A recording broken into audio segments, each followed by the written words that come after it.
What's happening? What's going on at YouTube? Thanks for tuning in, guys. You guys have tuned into Rules for Rebels. We got another Everybody Hates Influencers video. A while back, a couple months back, I had made a video about the anti-influencer ice cream truck, about a guy who had an ice cream truck out in LA, and he actually had to put up a sign that said influencers pay double, because he got so sick of influencers coming up to his ice cream truck, basically saying, "Can I have free ice cream? I'll post it on Instagram." And especially like there's some businesses that can benefit from influencer marketing. Obviously, influencer marketing is huge, but like, is a single ice cream truck in LA really like the best market for that? Like, okay, so you posted on your Instagram, you got 100,000 subscribers, followers, whatever we call them, and how many of those people are in LA and can even come to the ice cream shop? And of those people, how many people actually like ice cream are going to go visit? Very, very few. It's much different than like an e-commerce store or something to where your entire audience is potential buyers. And today's story, we have a influencer girl who tried to get a free hotel stay at this kind of chic hotel slash cafe slash bed and breakfast in Dublin, and the hotel owner kind of shit all over her publicly on Facebook, and it was kind of a funny thing. So I figured we'd talk a little bit about influencer marketing. Figured we'd kind of share this story with you. Here's the hotel. It's I guess it's a hotel slash restaurant. The restaurant portion is called the White Moose Cafe. The hotel is called the Chareville Lodge. They got an Airbnb page, Facebook page that's pretty popular, and they seem like they're pretty good at social media. Like, they do work with some celebrities and influencers. They're kind of funny in their marketing. Are you a millennial? If so, Charleville Lodge is a legit place for your squad to stay woke. Our 30 rooms are blessed with super comfortable beds of flat screen TVs that are totally on fleek. Our prices are always low as fuck. Reception is 24 hours, so we keep it lit all the time, and it's right near the train stop. But they seem to do a pretty, they got a pretty nice website put together. They seem to do a pretty good job of marketing. And just to kind of give you guys a recap of the story before we get into the here, because I know these stories kind of tend to run kind of long. So this girl who started this fitness journey, became this fitness influencer, and then kind of became just kind of an overall influencer who kind of shares her whole life. She had hit up this hotel in Dublin, the Chareville Cafe and the White Moose or the Chareville Inn and the White Moose Cafe, and she was basically like, "Hey, me and my boyfriend are planning on going to Dublin, and like, we're looking for places to stay, and your place seems awesome, and how about you let us stay there for free, and we'll like post some stuff on Instagram for you. It'd be like really cool." And the hotel owner like posted her thing on Facebook and was like, basically like, "Who the fuck do you think you are? If I let you stay for free, like, who's going to pay my employees? Who's going to pay for the food you eat? Like, get the fuck out of here." So that's kind of what went down, basically. And ironically, in the end, it wound up, even though no deal was come to, and this girl's thing kind of fell as a flop, it actually wound up being a huge kind of PR thing for both this influencer as well as the hotel. And the hotel's even doing kind of like funny T-shirts now. Let's see, what do the T-shirts say? I think if we scroll down here,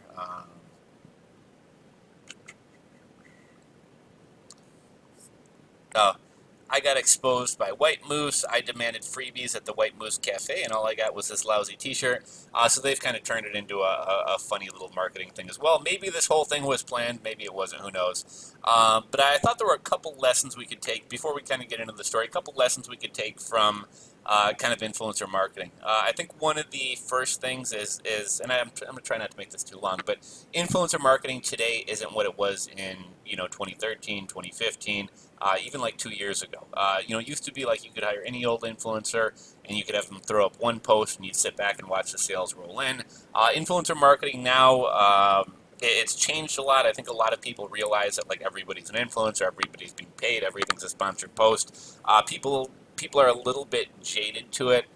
People aren't as impressed by it. And one thing that they were saying at a conference I attended recently, I think it was the IRCE or Digital Summit, they were saying, what-off influencer marketing stuff doesn't work anymore. Like, it has to be like an ongoing campaign where somebody's kind of like the face of your brand, not like one fleeting Instagram post not one fleeting Instagram story that stays up for 24 hours and goes away forever. Like, you have to, if you're going to work with an influencer, make it like an ongoing campaign. It doesn't have to be something that goes on forever, although that would probably be ideal, but it at least has to be kind of like a series of posts, a series of videos, a series of collaborations, so that people kind of see this relationship between the influencer and the brand.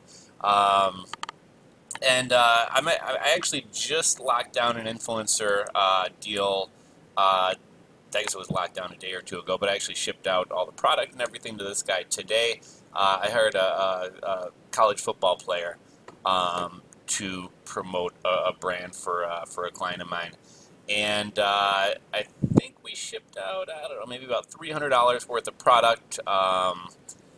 We didn't really lock down like how many posts, so we did have kind of like a bit of a back and forth about expectations and things like that. And something that I did was I turned it into kind of an affiliate marketing deal. So it's somewhat, what's the word I'm looking for? It's somewhat incentive based. So, you know, it's not just like, hey, here's $1,500, put up an Instagram story. It's kind of like the more he promotes it and the better he promotes it, the more that he's going to earn, because he's getting a cut of sales. And then also, I think it kind of gives some credibility to him as well. And then, you know, his girlfriend is an influencer as well, so it kind of carries over even more. So, you know, I'm really kind of excited about this deal that I just worked out. I think it'll probably work out pretty well, and I'm hoping that it's kind of an ongoing relationship that's kind of totally off topic. But getting back to this influencer stuff, so like if you have 500 subscribers or 500 followers, you know, don't expect $500 worth of free stuff or $1,000 worth of free stuff. I think influencers need to realize that they need to kind of build their brand to a certain point before they can start asking for stuff for free. I also think when you start hitting up businesses or brands asking for stuff, be respectful, treat it like a business, have a plan. I think there's a lot of influencers out there who just go around like spamming brands like, hey, I got this many followers, I want to work with you. Hey, I got this many followers, can I get this for free? And don't really put a lot of thought into like what are you actually going to provide for the brand or for the company. Essentially what you're asking for is a business transaction, so treat it like a business. You know, hey, here's how many subscribers I have, here's some of my demographics. And actually that's what I really appreciated. The influencer that I'm working with right now, I kind of hit him up, and I was actually the one who reached out to him. But I kind of brought up, I was like, you know, I see you're not like as active anymore, like I see things have fallen off a bit. And he kind of brought up, well, like, you know, a lot of my stuff is in stories, not on my feed. And he sent over his stats and kind of explained why he thought he would be a good fit. I was like, okay, awesome. You know, like he kind of alleviated whatever concerns that I had. And you know, so I think if you're an influencer and you're going to contact a brand, here's how many subscribers I have. Here's my demographics. I think it fits in well with your demographics. Here's why I think my audience would be, you know, potential customers or potential clients or potential buyers of your product. Here's why I think it's a good fit. Here's my plan, right? Like, you know, not just like, hey, let me come stay there and I'll just take some pictures of me having fun. Like, you know, I plan on doing this many posts or doing this type of content, or here's an idea I have for someone's going to be on me. Someone always yells at me for my computer always dying during these things. But, you know, here's my plan for content, and I'm not just posting fun pictures. There's some thought behind what I post, why I think it's going to, oh, shit, man, we had this happen the other day. Here's why I think it's going to drive traffic or sales, right? Okay, so that we got that out of the way. So let's dive on in. Social media is more than just an addictive beep in your pocket. In today's era, it's $1 billion industry. The more we learn to rely on Instagram and YouTube, the more our favorite vloggers and bloggers are making fortunes off of us. Back in 2015, the industry was worth about $500 million. By 2020, it's expected to be worth somewhere between $5 and $10 billion. We've placated these internet figures with titles such as blogger, influencer, or public figure, so it really shouldn't come as a shock when they can grow a little egotistical. Well, one of these vloggers got her ego knocked down a peg or two in the most humiliating way possible. Vlogging and blogging, it's crazy to think that we've made careers out of putting stuff on the internet. If you don't know what a vlogger is, all you need to know is that they're making money by posting videos of their lives, thoughts, and opinions online. pretty difficult, right? It actually, I will say, I think a lot of times we kind of make fun of influencers and things like that, but it's not easy to grow a following. It's not easy to create content, and it's not easy to keep people engaged. So I will give influencers some credit there. Money on my mind, these vloggers are making thousands of dollars by documenting their lives online. Some have enough of a fan base to rake in millions. They also receive free products as a marketing tool. I don't think too many people would mind feeling like Christmas every morning as long as you post a picture of it. And this is the influencer in question, Ella Darby. Friday holiday feeling, staying protected in the sun with Calypso Sun Care, dry oil and SPF 30. P.S. Shop, but and this is the kind of influencer marketing that I don't really like. It's just like so transparent, but whatever. Thicker skin. The only downside that would need to be considered is the fact that the internet can be a nasty place. You have to have thick skin in order to withstand the negativity that can come your way online. People will show little mercy, especially when they're hiding behind a screen. Meet Ella Darby. Ella Darby made her way into the spotlight in 2015 when she started documenting her transition to health and fitness. Started off by posting diet and workout tips on Instagram and YouTube. Many were inspired by her drastic transformation. I will say pretty impressive, right? Like, that's her before, that's her after. So, props to her. She obviously, worked hard and committed to a diet and exercise routine, and she's done a fantastic job there. Bigger changes. Ella's following continued to grow, and and eventually it wasn't just about her eating habits. Her fans wanted to see her outfits, listen to her opinions, and see how she lived her best life. In 2018, she further transformed herself by getting surgery to fix her lazy eye. Interested in her recovery, that incident pretty much put her on the map. Ella Darby. She currently has over 198,000 followers on Instagram and over 250,000 followers on YouTube. She's also a fitness trainer, but mainly spends her time posting pictures and videos that would make you wish you had her glamorous life and wardrobe. Love is in the Insta. Darby is currently dating Connor Swift, a personal trainer, fellow YouTuber, and founder and owner of Lifestyle Fitness Apparel, a company called Swift Athletics. So it's easy to see why these two lovebirds get along so well. Valentine's Day, Ella and Connor wanted to make some extra special Valentine's Day plans. Ella went online to find the best hotel she could in Dublin and booked them an early V-Day weekend. She came across a perfect place, and that's where the problem started. Yes, please. Ella came across the Chareville Hotel in Dublin, Ireland. The owner of the hotel, as well as the White Moose Cafe, was advertised on the front page. She decided to send him an email proposing a plan that she thought could benefit them both. Little did she know she would soon regret that decision. I scratch your back, you scratch mine. Ella figured she would offer her services as a social media influencer in order to assist the marketing and publicity of the hotel. She introduces herself and immediately begins with bragging about her impressive fan base. I hope this email finds you well. I'm emailing in regards to a possible collaboration on social media. My name is Ella Darby, and I work as a social media influencer, mainly lifestyle and beauty and travel based. I have over 87,000 YouTube subscribers, and she links to her channel, as well as 76,000 influencer subscribers. And if you notice here, right, like above they referenced her as having 200,000, and it was, I'm guessing this past Valentine's Day that she wrote this, and she only had 87,000 and 76,000. So, well, I'm sure she grew her brand on her own. This publicity here, I think obviously helped the hotel as well as her grow. Oh, honey, she continues to offer a shout out for free accommodation. Although she could understand her intentions, there was no denying that she came across as arrogant and self-entitled in this email. Well, she would soon receive a response that sparked a media fire. My partner and I are planning to come to Dublin for an early Valentine's Day weekend from February 8th to 12th to explore the area. As I was searching for places to stay, I came across your stunning hotel and would love to feature you in my YouTube videos, dedicated Instagram stories posts to bring traffic to your hotel, and recommend others book up in return for free accommodation. Last year I worked with Universal Orlando in Florida, and it was amazing for them. Let me know if this is something you'd be interested in doing. I look forward to hearing from you. You've got mail. Paul Stenson, the owner of the hotel, posted a picture of the email he received from Ella on Facebook. He also put his response on the side caption. He covered Ella's information with black in order to keep her privacy. So he was on to say, "Dear social media influencer, I know your name, but apparently it's not important to use names.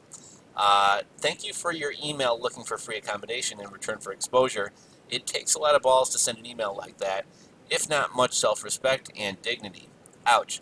Paul then continued his rant by asking this influencer who would pay the staff and every other extra if he allowed her to stay in his hotel for free.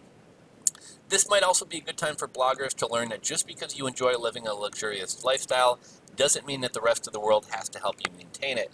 And this kind of reminded me of another, maybe I'll do a little series here about like entitled influencers. There was another one a while back, and I made the video. I don't think I ever posted it. It was about this guy and his girlfriend who wanted to travel the world, and I think he was maybe English. And in one of his posts, he talked about how like his mother is funding his and his girlfriend's trips around the world, and she's working like 2 or 3 jobs to do it. And he had a very entitled sense of like, you know, like I think to any normal person it would be like, you know, you're a healthy young man, like why wouldn't you get a job? Or if you do want to be an influencer, like actually be a real fucking influencer and, you know, get some ad deals or get some sponsorship deals, like pay for this yourself. But the fact that his mother, who I think was in ill health, was, you know, working 2 or 3 jobs and struggling to support him and his girlfriend traveling, was kind of ridiculous, and the internet kind of shit on him.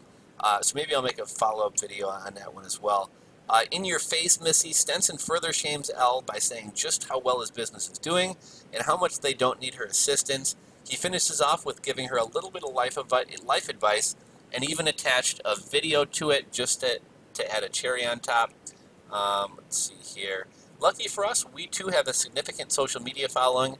We have 186,000 followers on our 2 Facebook pages and an estimated 80,000 on our Snapchat, 32,000 on Instagram, and a paltry 12,000 on our Twitter. But Jesus Christ, I would never in a million years ask anyone for anything for free. I also blog a bit, paulvstenson.com, which as far as I'm aware is another way of saying I write stuff on the internet. The above stats do not make me any better than anyone else or afford me the right to not pay for something everybody else has to pay for. In the future, I advise you offer to pay your way like everyone else, and if the hotel in question believes your coverage will help them, maybe they'll give you a complimentary upgrade to a suite. This would show more self-respect on your part, and let's face it, it would be less embarrassing for you. Here is a little video I produced, which you may learn from. Best regards, Paul Stenson, Chareville Lodge. P.S. The answer is no. I kind of want to watch the video. House of Influencers. Paul's attached video was of a blonde girl mocking influencers and their tendency to think the world revolves around them. The video makes fun of all the habits of social media influencers, and it ends off with the actress saying, "Never forget, sell your soul." Not so incognito, although Elle's name was covered in a black highlighter of some sort, people could still see her name if they adjusted the brightness. Once readers figured out it was Elle, she received multiple tweets and messages to let her know what was happening. And I'm not sure who this is. I love how you block the details of who they are, but it's... oh, here's somebody commenting. I love how you block the details of who they are, but it's still completely readable when you turn the brightness up on the monitor or a phone. Excellent. Have you heard of the internet bullying? Does this make you feel like more of a man? And I'm curious to hear from you guys. Like, is he the bad guy for posting this and kind of making fun of her? Or is she, I don't want to say the bad guy, but like, or is she kind of an idiot and kind of entitled? I'm curious to see kind of where you guys weigh in on this. Elle was receiving a great deal of hate mail once people realized it was her. She did what any vlogger would do and posted a video about it on YouTube. In the video, she rants about how she only had good intentions and how the majority of comments are calling her a freeloader. That hurts. Elle went on about how she was receiving so much hate mail from older people who should have been leading by example.